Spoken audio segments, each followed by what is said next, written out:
जो भी नंबर है उस नंबर को ग्रहण करने वाला कोण को ही उस फंक्शन का मुख्य मान कहेंगे। नहीं है समझ में? यहां 1 रहता तो क्या होता, √3/2 रहता तो क्या होता? क्लियर हो रहा है? क्लियर हो रहा है? 1/√2 रहता तो क्या होता? तो जो आप बोल रहे हो ना, ठीक है, वही उन पर्टिकुलर नंबर 1/2 √3/2 इसके लिए उस फंक्शन का साइन एक्स का क्या कहलाएगा? मुख्य। तो मैं समझता हूं मुख्य मान भी समझ में आ गया होगा आपको। नहीं आया क्या? आ गया सबको? मुख्य मान समझ में आ गया? मुख्य मान मतलब मैं अगर बात करूं कॉस या साइन जो भी बात करते हैं, मालूम मैं tan theta is equal to 1 लिखता हूं, अर्थात tan theta is equal to 10π/4, मतलब थीटा इज इक्वल टू π/4, इस tan theta is equal to 1 का मुख्य मान कहलाएगा। क्लियर? मुख्य मान सेट करते जाओ दिमाग में, बहुत काम आने वाला है ये सब। मुख्य मान समझ में आ गया? अब कहानी में ट्विस्ट आता है। अब व्यापक नाम से स्पष्ट है, जनरलाइज्ड मतलब दुनिया के किसी भी कोने में चले जाओ वो टूटेगा नहीं साला, ऐसा कर देना, झुकेगा नहीं साला। वही वाली बात है। क्या है, क्या पिक्चर था यार वो? पुष्पा। अभी फिर से आ रहा है, सुनने में आया है, जाऊंगा देखने। क्या एक्टिंग किया है बॉस।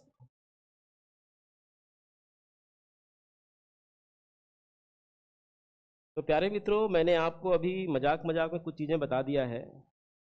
क्या क्या बताया है? आवर्त क्या होता है, ग्राफ क्या होता है, मुख्य मान क्या होता है।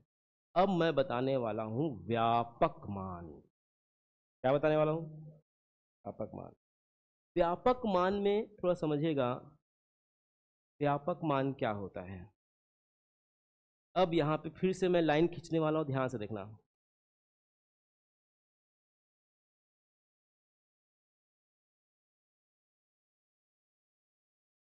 ये ओवरलैप हो गया है।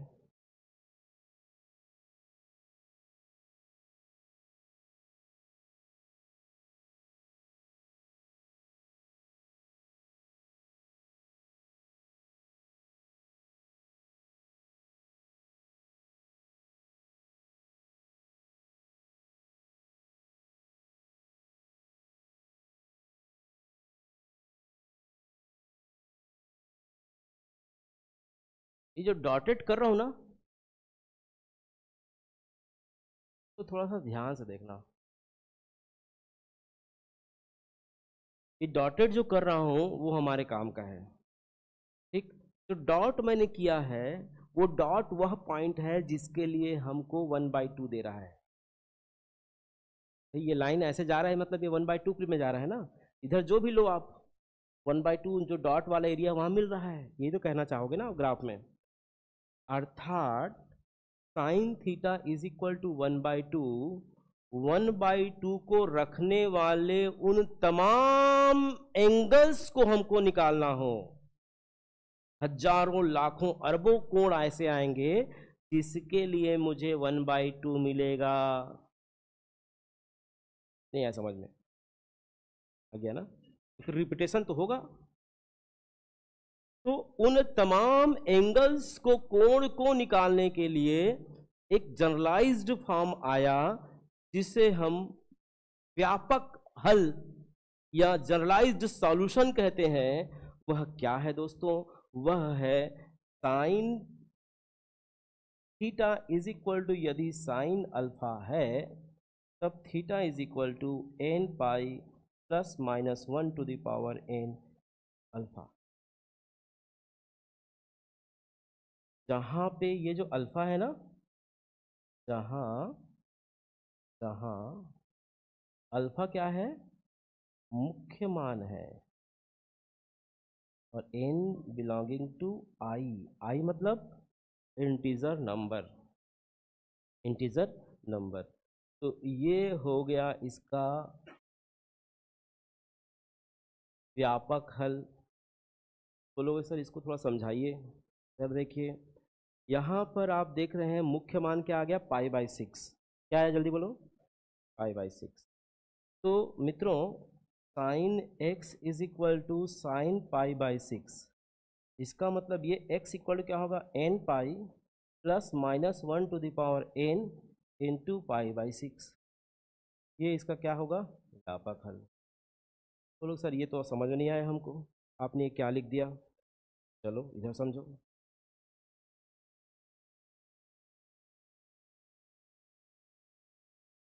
इधर समझो,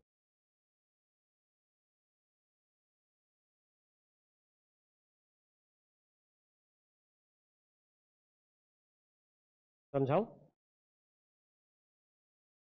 n इक्वल टू 0 लेने से क्या फायदा होने वाला है, x की वैल्यू π/6,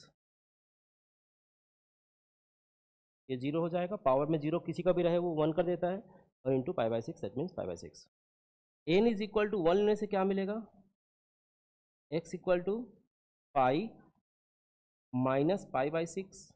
चलो सर माइनस क्यों लिख लिए, -1 के पावर में अगर 1 करते हैं तो -1 ही हुआ, तो प्लस माइनस माइनस हो गए। Now we get what, x is equal to 5 π/6।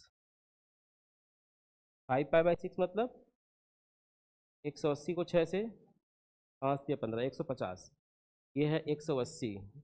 ये जो हिस्सा है, ये जो हिस्सा क्या है 5 π/6, 150, ये 180 है, तो पहले ही होगा ना, बात तो नहीं होगा। ठीक, समझते जाएगा, जो डॉटेड वाली बात है निकल रही है डॉट, जो मैं गोल गोल बनाया ना, गोला गोला बनाया हूँ, गोलवा गोलवा, वो यही है 5 π/6 π/6। 2 रखो भाई, 2 टू ज़ 4 और प्लस हो जाएगा, तो 4 पाई प्लस π/6, कैलकुलेट कर लो कितना हो जाएगा,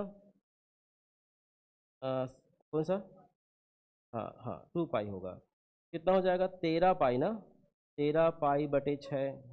मतलब अगला जो पॉइंट होगा वो, ये जो पॉइंट होगा वह क्या हो जाएगा, ये जो पॉइंट अब आगे आते जाएगा। तो दोस्तों मुझे पूरा बताने की आवश्यकता नहीं है, मैं जहां तक आपको ले जाना चाह रहा हूं वहां तक आप पहुंचे कि नहीं ये बता दीजिए बस। पहुंच गए ना, पहुंच गए, ठीक।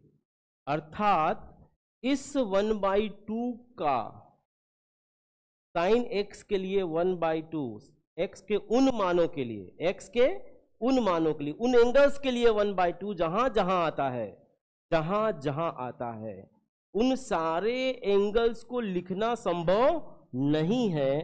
तो उसके लिए क्या किया गया, एक व्यापक रूप दे दिया गया उसका, कि भाई n की वैल्यू रखते जाओ और सारे एंगल आपके पास रहेगा, जो जो एंगल आप चाहोगे वो सब एंगल आपको मिल जाएंगे। नहीं है समझ में, जो जो आप एंगल चाहते हैं उस वैल्यू के लिए, अर्थात 1/2 को ग्रहण करने वाले उन तमाम डॉट्स की बात हो रही है। यहां पर ऊपर देखो ध्यान से, जो मैंने डॉटेड किया है उन तमाम, ये तो अनवरत है ना, ये बढ़ते जाएगा, ये कहीं रुकेगा, रुकने का नहीं है बोल रहा है, ये बढ़ूंगा मैं बोलता है। ऐसे अरबों खरबों एंगल्स आएंगे जिसके लिए 1/2 मिलेगा। तो इन सब को हम लिख नहीं सकते, तो उसके लिए एक व्यापक फार्मूला दिया गया, और वो व्यापक फार्मूला क्या है, n pi plus -1 to the power n into alpha. Isn't it, समझ में आया आप लोगों को, नहीं आया तो क्या क्या समझ में आया, ग्राफ समझ में आ गया होगा, आवर्त समझ में आ गया होगा, मुख्य मान क्या होता है समझ में आ गया होगा, व्यापक मान क्या होता है समझ। व्यापक मान मतलब उस नंबर्स को रखने वाले एंगल्स के समूह, समुद्र को हम क्या कहेंगे, व्यापक मान कहेंगे। ठीक, उसके लिए सभी के लिए लिखने की आवश्यकता नहीं, एक जनरलाइज्ड फॉर्म ये आपको याद रखना पड़ेगा, और वो क्या याद रखना पड़ेगा, theta is equal to n pi plus -1 to the power n into alpha, ये याद रख लो। और जहां अल्फा क्या है, मुख्य मान, मुख्य मान निकालना बहुत आसान है। उस वैल्यू की बात करें, इस वैल्यू की जो नंबर्स को रखता है, जो हम जानते हैं, मुख्य मान निकालना बहुत आसान। व्यापक मान लिए थोड़ा सा दिक्कत यह है कि कहीं ना कहीं आप इस फार्मूले को भूल जाओगे, बस इतना ही कष्ट कर सकते हो आप लोग, कहीं ना कहीं वो फार्मूला आपके दिमाग से मिक्स कर, क्योंकि मैं अभी बहुत सारे फार्मूले बताने वाला हूँ, 10-12 फार्मूले हैं इसके व्यापक के। एक अभी शुरुआत किया हूँ साइन का, फिर कॉस का, फिर टेन का, सेक का, कॉसेक का, कॉट का, उसके लिए 6 तो यही हो गए। उसके बाद अलग अलग कंडीशंस पे और होता है स्क्वेयरिंग वाले में, है ना। तो इस सबको याद रख के चलना दोस्तों। कलरफुल पेन अवश्य रखें और इसको अच्छे से हाइलाइटर भी रखा करो, है ना। ठीक है, जो नोट्स तैयार होने वाला है ना, वो व्याख्याता जगत की सबसे बेहतरीन नोट्स तैयार होने वाले हैं आपका। इसकी गारंटी योगेश पांडे लेता है। दिखा देना जहाँ पे दिखाना है आपको, ठीक है। जितने भी हमारे मित्र लोग जो पढ़ा रहे हैं उनको दिखा देना जहाँ से भी है। ये देखिए यार हमारा नोट्स, लार टपकेगा उसका।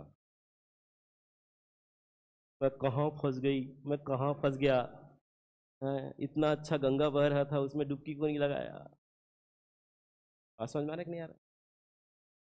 निचोड़ दे रहा हूँ आपको, ठीक है। अपने जो जितने भी अनुभव है वो निचोड़ आपके सामने रख रहा हूँ। आगे बढ़े तो मैं शुरू में जो पॉइंट बताया था वो सारे पॉइंट्स मैंने बता दिए। अब एक पॉइंट छूट रहा है। कौन सा पॉइंट छूट रहा है? आप नोट करते जाओ मैंने क्या क्या बताया है। पहला लिखो ग्राफ, लिखो तो सही पे ताकि आपको रिकॉल हो जाए, क्योंकि एक क्वेश्चन में ही मैं सारे मर्म को समझाने का प्रयास कर रहा हूं। दूसरा उसका आवर्त, उस फलन का आवर्त बताया मैंने, ठीक है।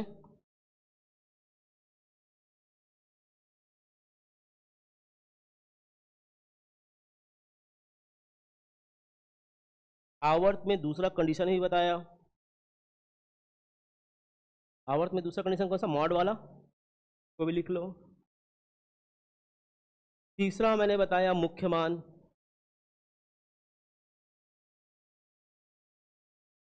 चौथा मैंने बताया व्यापक मान।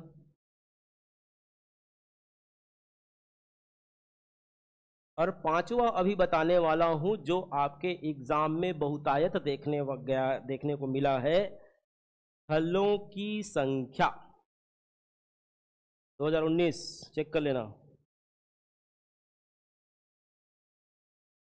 हलों की संख्या, number of solutions, number of solutions, हलों की संख्या। चलिए हलों की संख्या का कैसे मेजरमेंट होगा, ध्यान देना। इसी क्वेश्चन की बात करता हूं मैं। Sine x is equal to क्या है? 1/2 है, ठीक है। क्वेश्चन आया sine x is equal to 1/2 के लिए अंतराल 0 से 2 पाई में हलों की संख्या क्या होगी? ऑप्शन 0, 2, 1, 5। बताओ, ग्राफ आपके सामने है। क्वेश्चन समझ में आया? लिखो sine x is equal to 1/2 के लिए, sine x is equal to 1/2 के लिए, 1/2 के लिए हलों की संख्या अंतराल, अंतराल, अंतराल, ये अंतराल लिखना 0 से 2 पाई, अंतराल 0 भी शामिल है 2 पाई भी शामिल है ना। अंतराल 0 से क्लोज इंटरवल 2 पाई में हलों की संख्या क्या होगी? हलों की संख्या क्या होगी? ठीक, नंबर ऑफ सॉल्यूशंस क्या होंगे? ऑप्शन 2, 1, 4 और इनमें से कोई नहीं, ठीक है। चलो भाई, अब इतना मैं खोपड़ी भंजन किया हूँ। देवी जी आपको दिख नहीं रहा होगा तो आप सामने आ जाइए प्लीज़, यहाँ पे आ जाइए, खाली है जगह है। समझ में आ रहा है ना कि आप पीछे बैठे हो और सामने में आपसे हाइट से ज़्यादा वाले कोई प्राणी बैठ गए हैं, हमारे भैया जो हैं। आप चाहें तो सामने आ सकते हैं, खाली है जगह, है ना। चलो भाई, क्या क्या आंसर आएगा? ग्राफ आपके सामने है, जल्दी बोलो। हाँ, 2। कितने लोग बोल रहे हैं 2? हाथ उठाएं। 1, 2, 3, 4 लोग, ओके।